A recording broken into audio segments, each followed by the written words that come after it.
Hello, welcome po ulit sa ating pag-aaral dito sa Book of Ruth. Thank you again for joining us. And salamat po ng marami sa mga nagpapatuloy na manood sa ating mga episodes. At most of all, salamat din sa mga nag-share sa mga video natin at nakasubscribe at magsa-subscribe. Salamat po. Nawa ay let's work together para lalo nating ma-promote ang ganitong klaseng pag-aaral sa salita ng Panginoon, namely yung tinatawag na inductive method. Ayan. Sige po, kung may Bible kayo, let us continue dito sa chapter 2 ng Book of Ruth, beginning verse 15. Let's see kung ma-cover natin yung verse 15 to 18. Ano po? Alright. Sige. Ang sabi po ng verse 15 ay, and when she rose up to glean, Boaz commanded his young men, saying, let her glean, even among the sheaves, and do not reproach her. Also let grain from the bundles fall purposely for her. Leave it that she may glean, and do not rebuke her. So she gleaned in the field until evening, and beat out what she had gleaned. And it was about an ephah of barley. Then she took it up and went into the city, and her mother-in-law saw what she had gleaned. So she brought out and gave to her what she had kept back after she had been satisfied. Ayun. Remember nung kumain sila, yung previous episode po natin, nung kumain sila, nung in-invite siya ni Boaz, nakakain siya ng bread, roasted grains, at nabusog siya, na-satisfy, pero meron pa siyang naitabi. Kumbaga, may take home pa siya. Yung take home na yon, yun ang binabanggit po sa verse 18. Sige, tingnan din natin ano yung significance po nun. Ano. At least, for one, is kindness na ni Ruth. Yung kanyang being thoughtful, being ano po siya, she cares for her mother-in-law. Pero bago natin tingnan yung verse 15, kayo po ba ay naniniwala sa swerte?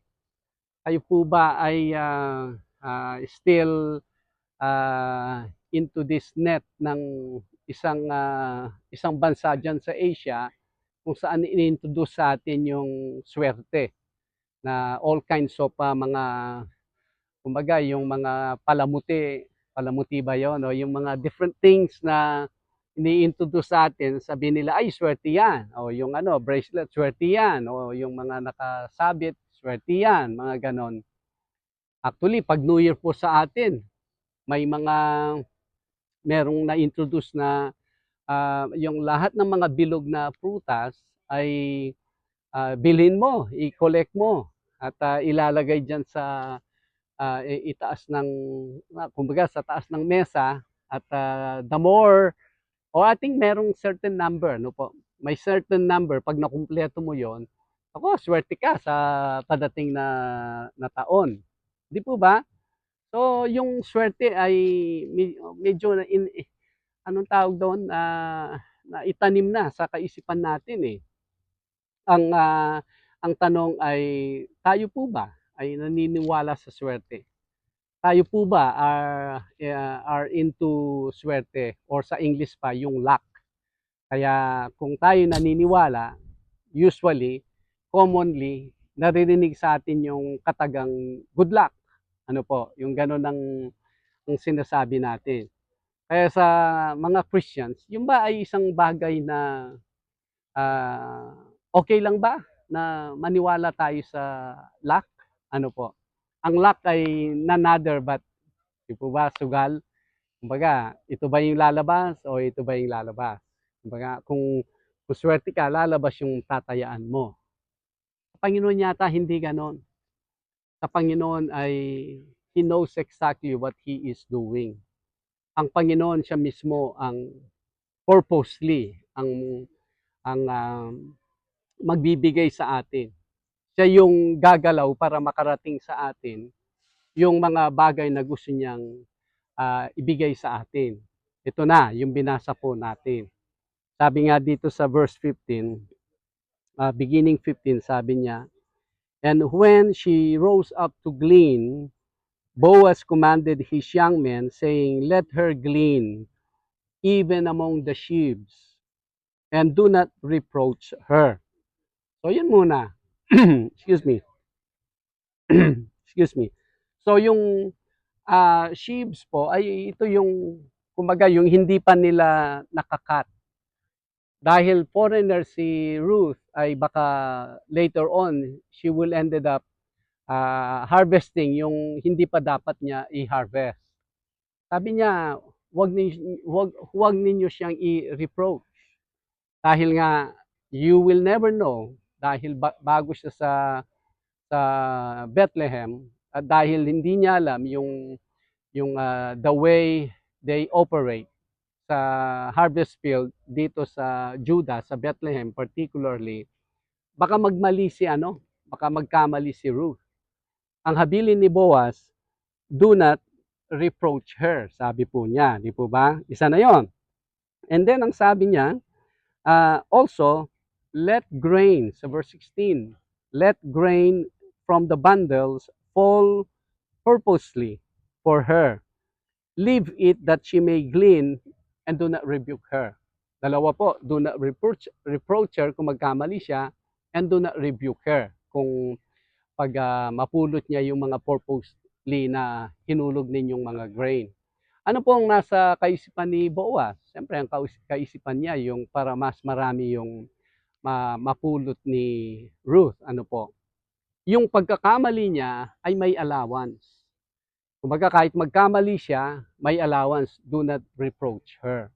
Kumbaga wag niyo siyang pagbawalan na masasaktan yung loob niya. Something like that. Ano po yung correlation niya ngayon sa atin ito? Well, alam natin, in everything na we do it the first time, the second time, ay dahil yun ay bagong bagay na ginagawa natin. Lalo na sa gawain, ano po, magmamali po tayo. Sometimes may mga taong ayaw nilang mag-start, ma-involve, kahit anumang part sa gawain, let's say. Ayaw nilang ma-involve dahil takot silang magkamali. Baka magkakamali, or baka magkamali sila dun sa kanilang unang involvement. Malawak po yung allowance natin na magkakamali tayo. Basta pag makita natin yung pagkakamali, yung pagkukulang, we work on it until maitama natin yung pagkakamaling yon. I still remember po, nung una akong pinaturo ng Bible study sa Las Vegas noon, with the small group. I believe, ano pa yun I volunteered to play guitar sa JIL ng Las Vegas. Maliit pa po sila noon. And then, pinaturo po ako ng pastor, sabi, i-lead mo nga itong Bible study na kami. Ako naman ay dahil excited, nagturo ako. Alam po ninyo, yung pagtuturo ko, I do not know how to close. I do not know how to end yung Bible study. Talagang natutuyo na yung laway ko and everything. Iniisip ko, paano ko i-end ito? Oh, that was my very first time. Ayun. Kaya I know po sa mga tinatawag ng Panginoon na ma-involve din sa word, kung talagang intention natin ay maganda, get involved. Try it for the first time. Maybe playing guitar, or maybe leading a Bible study, or maybe doing a devotion. Kung ano man po yun, doing it the first, o kaya simply mag-share ng word of salvation, someone na kamag-anak natin, friend natin. Huwag po tayong matakot na magkamali. Kasi ang intention naman natin tama, hindi tulad ng maraming mga, sabihin natin mga preachers, especially na mga sikat na mga ang pagkakamali nila ay purposely. Kumbaga, bakit nila sinasabi yung isang bagay na hindi naman yun ang sinasabi ng Bible. Hindi lang one time, hindi lang two times, kundi consistently, yun ang kanilang sinasabi. Error na po yun. Parang magiging error of Balaam, hindi na error ni Ruth. Ano po? Ayun. Kaya isang lesson po na makuha natin dito, yung magkakamali tayo the first time natin gawin yung isang bagay. Pangalawa, wala pong swerte. Dahil dito makikita natin, 15 and 17, si Boaz, typology ng ating Panginoon, gumagalaw po siya. Inuutusan niya yung kanyang mga tauhan para purposely maraming mapulot si Ruth. Ganon din po sa buhay natin. Paano po nakarating sa atin yung isang resources, whether pera or ari-arian or inheritance, paano po nakarating sa atin yan? Ang Panginoon po ang gumalaw, hindi, ay, sinwerte ako, sa akin napunta ito. Ay, sinwerte ako, natapos ako ng certain na degree. Ay, sinwerte ako, marami akong nabenta.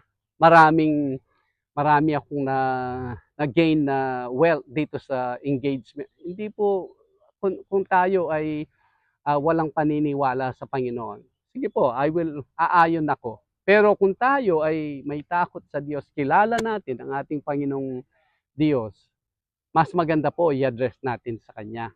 Di po ba? Kaya lang, the moment in-address natin sa ating Panginoon, ang Panginoon ang may kilos, ang may gawa, kaya napunta sa akin ito. Okay, salita muna yon. Tingnan natin sa gawa. Titingala tayo ngayon, tanong natin sa Panginoon, Panginoon, ano po yung layunin ninyo?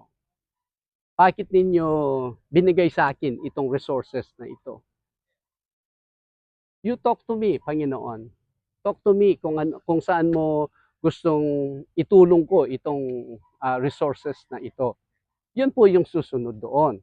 Kaya wala pong swerte, pero pag ni-recognize natin, it doesn't mean kasi ang pera nasa bulsa natin, it is for us. Tapos pag magsalita tayo ay pinagkatiwala ng Panginoon, binless ako ng Panginoon. Ba't i-bless ka ng Panginoon para yung buhay mo ay more luxurious compare sa others?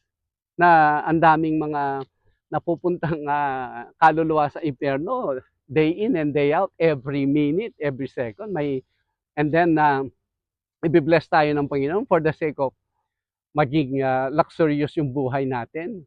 I will disagree kung ganun po yung kung yes po yung sagot. Dahil tayo ay pinagkakatiwala lang ng Panginoon everything sa atin, kung ano man meron tayo. Whether skill man siya, talent, talino man siya, ganda man siya, resources man siya, lakas man siya, pinagkatiwala niya yan.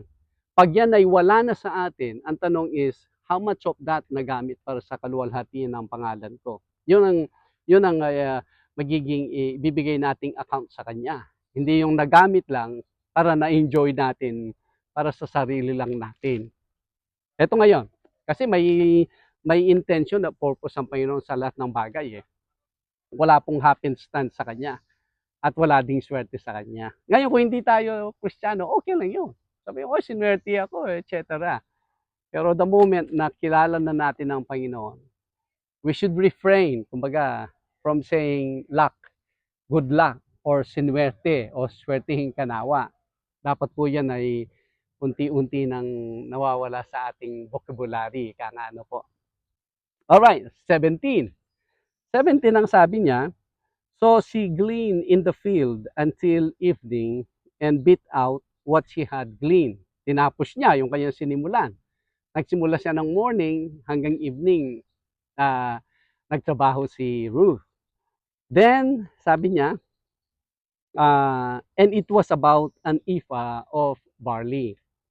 Verse 18, then she took it up and went into the city, and her mother-in-law, sa 18. Then she took it up and went into the city. And her mother-in-law saw what she had gleaned. Kita niya gaano karami. So she brought out and gave to her what she had kept back after she had been satisfied. Doon na lang ang ating study sa verse 18. Ito na po, yung kanyang tinake home earlier sa verse 14, ngayon binigay niya kay Naomi. Pero kailan po niya ito itinabi? After mealtime. Kailan po yung mealtime? Well, kung ang mealtime ay 12 noon, sabihin natin more or less, 12 noon ang kanilang break time, kumain si Ruth, nabusog siya, at nagtabi siya para kay Naomi. Nung makauwi siya ay evening na. Evening minimum may 6 p.m. o pwede pang later ng 6 p.m. Meaning, nagtrabaho pa si Ruth from 12 noon to 6 p.m. Yun lang po ang time frame na tingnan natin. It could be more. Kung nagtrabaho pa si Ruth, nagutom siya ulit. Kung magutom siya, hindi niya ginalaw yung itinabi niya para kay Naomi. She was thinking of Naomi. Hindi po ba pag binless tayo ng Panginoon ay hindi sakto? Kundi the Lord always bless us with a surplus. Meron pong natitira sa blessing ng Panginoon. Sometimes tinitingnan niya tayo how good of a stewards po tayo kung tayo ay may excess. Iyan ba ay ini-involve natin yung something that we care about? Do we care about sa gawain? Yung ba ay ini-involve ba natin kung ano yung blessing na natatanggap natin sa Panginoon?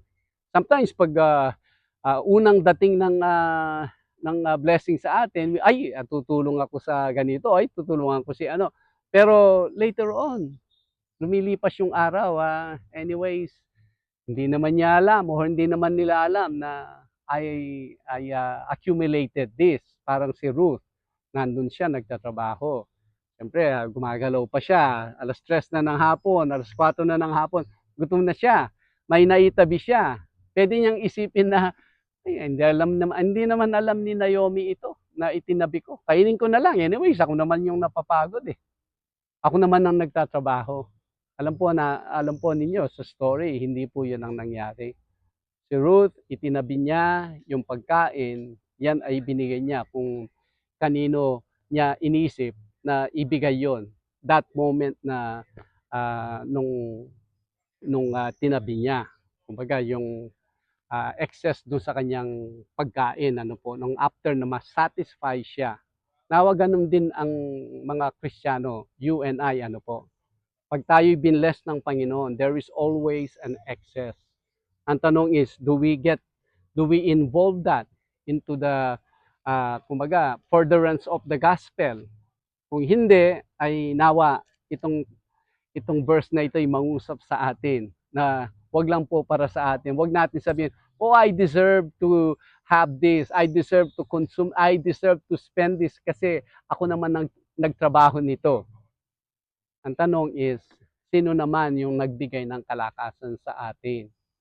Sino naman yung purposely sinet niya yung ano natin, progress, yung promotion natin sa buhay? Sino po yung gumalaw? Kung hindi po ang Panginoong gumalaw, ay wala din po tayo niyan at wala po tayo sa certain position sa buhay.